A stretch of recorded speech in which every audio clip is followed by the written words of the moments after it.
नमस्कार दोस्तों, मैं सुनील कुमार आप सबको स्वागत करता हूं अपने इस YouTube चैनल पर। हमने इसे पिछले वीडियो में देखा था कि संस्कृत का सिलेबस क्या है। आज हम पाठ्य पुस्तक का एक चैप्टर है, उसका नाम है मंगलम। मंगलम चैप्टर है, उस पर चर्चा करते हैं। देखिए, व्याकरण की ओर भी हम चलेंगे, लेकिन अभी आपको पाठ्य पुस्तक मंगलम पाठ है उस पर विशेष रूप से चर्चा करते हैं। जब तक मान लीजिए हम इस वीडियो में मतलब YouTube वाले वीडियो में हम आपको पाठ्य पुस्तक की चर्चा करते हैं, तब तक आप अपने घर पर क्या कीजिए कि जैसे बालक हो गया, मुनि हो गया, लता हो गया, नदी हो गया, ये सारे शब्द रूप को याद कीजिए, ताकि व्याकरण में जब हम आएंगे तब आपको वह सुविधा मिल सके और समझ में अधिक से अधिक आ सके। चलिए आज मंगलम पाठ शुरू करते हैं। ये मंगलम पाठ बहुत ही महत्वपूर्ण चैप्टर है, इससे कई प्रश्न पूछे जाते हैं और सबसे अधिक प्रश्न जो है इसी पाठ से पूछे जा सकते हैं।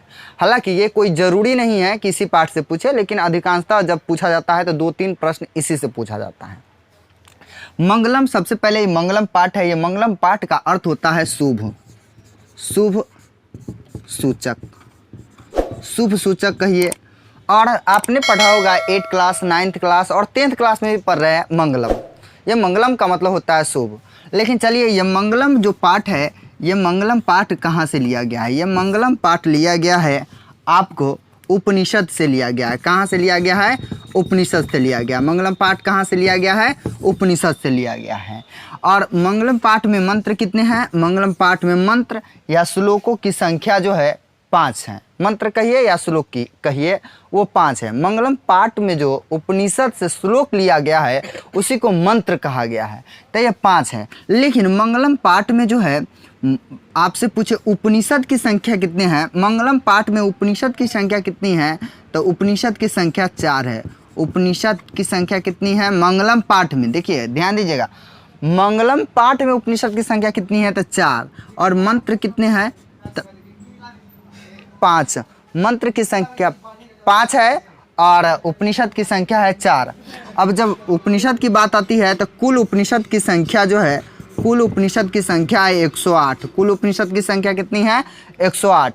और मंगलम पाठ में जो उपनिषद है वह ईशावास्य है, कठो है, मुंडक है, श्वेताश्वतर है। इस प्रकार से 4 उपनिषद है और चारों उपनिषद में 3 उपनिषद के रचनाकार जो है महर्षि वेदव्यास है। इसी को साक्ष्य मानते हुए और इसको जो है मंगलम पाठ के रचनाकार महर्षि वेदव्यास को माना जाता है। इसीलिए आपके मॉडल सेट या गाइड्स में बहुत सारे में मिलेंगे कि मंगलम पाठ के रचनाकार कौन है, तो उसमें ऑप्शन रहेगा महर्षि वेदव्यास, तो उसका आंसर यही हो जाएगा महर्षि वेदव्यास।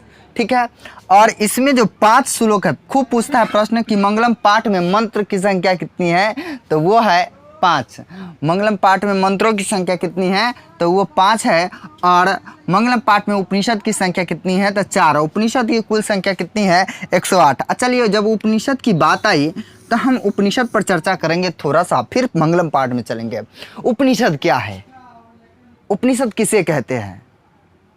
तो देखिए, उपनिषद उप जोर नी जोर सद या उप जोर निषद शब्द से बना हुआ है।